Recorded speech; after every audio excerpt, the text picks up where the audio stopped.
Takaba. When the story claimed his power rivals Satoru Gojo, they weren't lying. Takaba can do the impossible just like the strongest. He survived numerous bombings from Hazinoki and healed from the injuries he suffered without a reverse curse technique. But he's also capable of saving people's lives. We learned Takaba being nearby saved Angel, which resulted in Hana learning the truth about his curse technique. He also saved Megami's life in chapter 169, where Reggie stated his curse energy increased dramatically, the shift in its output being massive enough to outspeed them and win the battle. This is where they declared Takaba as strong, where by the end, Megami claimed he was glad Takaba isn't their enemy. But you know who isn't glad? Kenjaku. Comedian is a reality-breaking power, which made him admit he could lose. Takaba's technique makes anything he considers funny become a reality. So let's say he thinks Kenjaku turning into a cat is hilarious, he can make that happen. But the materialization of imagination isn't limited to his own thoughts. Kenjaku realized it could also impact the opponent's mind, where even he didn't realize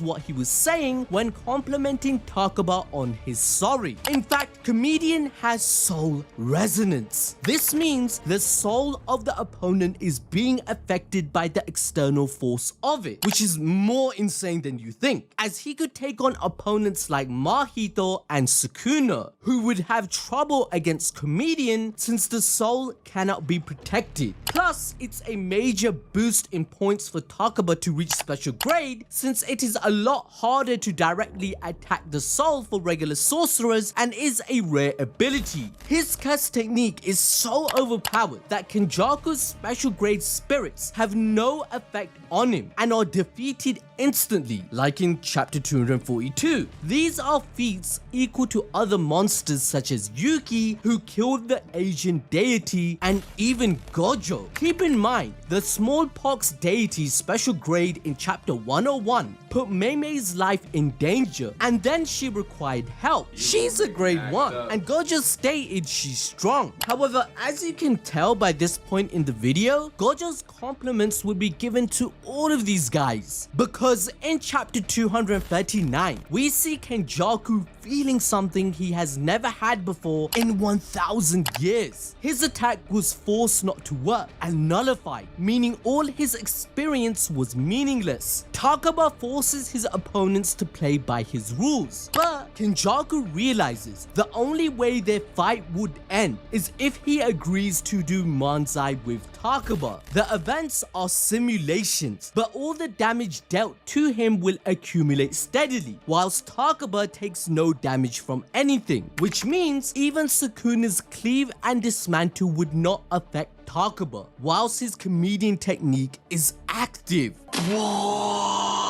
This is huge coming from Kenjaku, because this guy tanked an entire black hole and called it a warm-up, whilst Takaba has officially lasted longer than Yuki, who was a special grade. Now, unfortunately, Takaba limits his power. He could destroy Kenjaku by saying something like, "It would be funny if he died," but his entire goal here is to make Kenjaku laugh instead. After all, comedian activates if Takaba's confidence and conviction are high in his jokes. This resulted in Kenjaku using facts and logic to break his spirit, which resulted in Takaba taking damage. Plus, in chapter 240, after seeing a dead body, his core was shaken and he lost his power. However, even though Kenjaku set up detectives to find Yuta, Takaba wanted no interruptions during their fight, which blocked off his thoughts and curse energy detection of others. Takaba doesn't kill, which is why Yuta stepped in. But based on this one fight alone, Takaba is clearly above the special grade ranking. Now, to enjoy more peak